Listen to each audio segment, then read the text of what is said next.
Hi, Arne. How bad a result is that, and what do you feel was the problems there?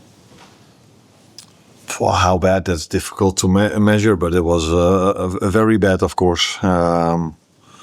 Playing at home, losing 3-0, no matter which team you face, is, of course, a very, very, very bad result. Unexpected if you look at the first half hour of the game. In my opinion, a good start from us. Haven't seen us creating so much in half an hour, first half hour of a game, maybe throughout the whole season. I'm not sure because I don't remember every single game now, but we were able to create a lot. And the first time they arrived in our box, they scored a goal. And it's a very difficult cocktail to drink or to have if you miss out on your own chances, and almost every time you concede one, the ball goes in. So you've got a lot. You ended the game with two midfielders in defence. So you seem to be moved to Jones and it's up 1 point. You had Jones and Graham back. Yeah. It feels like you're having to adapt quite a lot to try and add attackers to keep your shape, and players are out of position. Yeah. Now we had to start the game with a midfielder and right fullback because both of our fullbacks are injured, and Joe Gomez is a player who can also play there, but hasn't trained the whole week. I don't think he was fully ready to start this game. And yeah, when you're 2-0 down, it's not really, in my opinion, really necessary to bring in a defender. And normally you prefer, at least that's what I always do, you prefer to bring in players that can score a goal. So yeah, after I took Ibu off, indeed we played with two midfielders in our last line. That's true. We also needed goals, and that's why I brought Hugo in, Ekitike for Ibu, to bring a player in that can score a goal. And just before we conceded the 3-0, I went to a 3-3-4, but because I didn't feel after my first substitution we were able to create a lot. And we know, as you probably even better than me, but I'm here for 1.5 years now, and if you score a goal in this stadium, something can happen. So you need something. You need a goal, you need something to happen. And then after my first substitution with Hugo, I don't think we created a lot. So I thought with 2-0 down, let's take an extra risk. But that didn't work out really well because 2 seconds later we were 3-0 down. Yes. What did you make of the first goal, standing with Ndoye in the offside position? Premier League say he wasn't in Alisson's side, but obviously there was a thing the Etihad with him. Yeah. During the game, people told me that he was in an onside position. Sorry, so that's why I wasn't bothered at all. Now after the game, people tell me that was he in an offside position? Is that 100% sure? Or the Premier League say the refs called goals checked, but it was that he wasn't in the line position of Alisson. Does that implement that he then was offside, or because that's of course the big issue? Then I have to see it back because I heard immediately that he was onside. I didn't check what the line of vision then was. Now I haven't had time to see it back if he was in the line of vision. Yeah, I've seen us conceding 3 goals this season against Atletico 2 and against Frankfurt 1 that were more in the line of vision of the goalkeeper than the one we scored at City. But yeah, I think no one wants to hear from me now. Me talking about referee decision. If you lose 3-0 at Forest, then I should first of all look at myself and my team instead of that. But it does show you how a set piece or how a goal can change momentum and can change the game. Because before we conceded the 1-0, I think I was just waiting for us to score a goal, and afterwards we hardly created any chance anymore. Well, Arne, you said then you should look at yourself as. Do you worry that you might? Do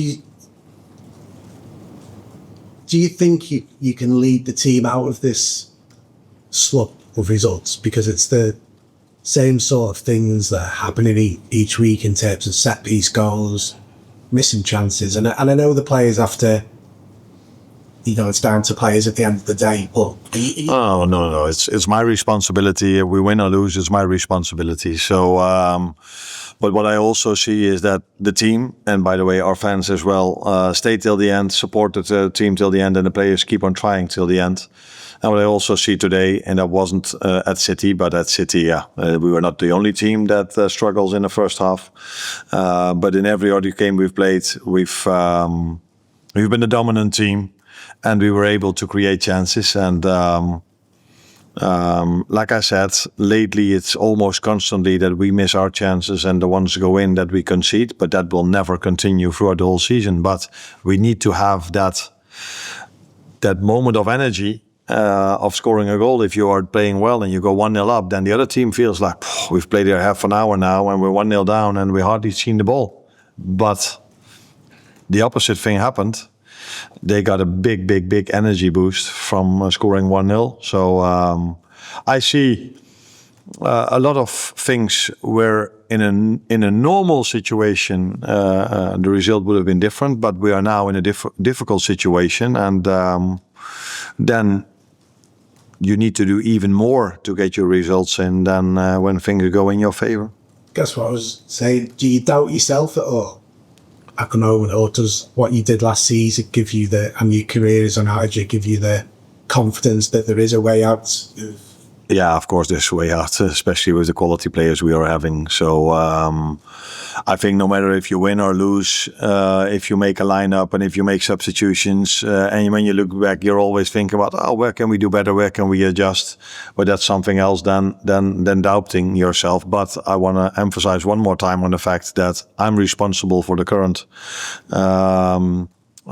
losses. When you are responsible when you're winning, but you're also responsible when you are losing, and that's why I prefer, although you ask me that question, not to talk about referee decisions or other excuses.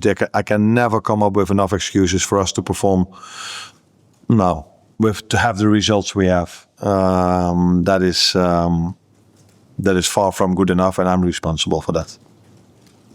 Arne, you mentioned that the feel you create enough chances with it. Do you worry that the players are becoming, I guess, too nervous, too pressurised to sort of goal? Because it seems it's the first time in a long time Liverpool haven't scored in consecutive games. Does that become like a compound problem? I don't think so yet. But yeah, it's difficult for me to feel what they feel. But if I look at the way we finish these chances, I don't see a player that's lacking confidence or is hesitating.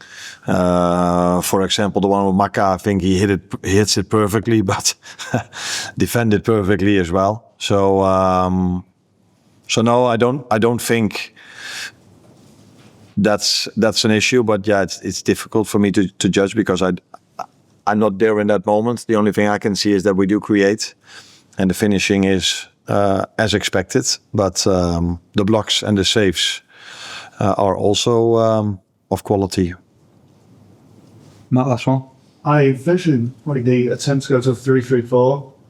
Can you explain thinking behind that? You just sometimes seems as though pro it's on, but they'll get to get the ball good effort to that. Sorry, last. Then the players struggle to get ball actually. No, I don't think we struggled with that. I think we ended up a lot of times on our sides with Cody and with Mo, but we struggled to create a chance of that because they were defending with so many players in and around their box. So then if you've tried for 75 minutes with 4 defenders, 3 midfielders and 3 attackers, although the defenders were midfielders, but that comes from injuries, then the idea was, but again, I'm responsible for that, to make an offensive substitution, which I did last season as well. Took Ibu off, brought Diogo Jota in, and 1 minute later, away at Forest, we scored the 1-1. Then it was brave. Now it's probably stupid. Thank you.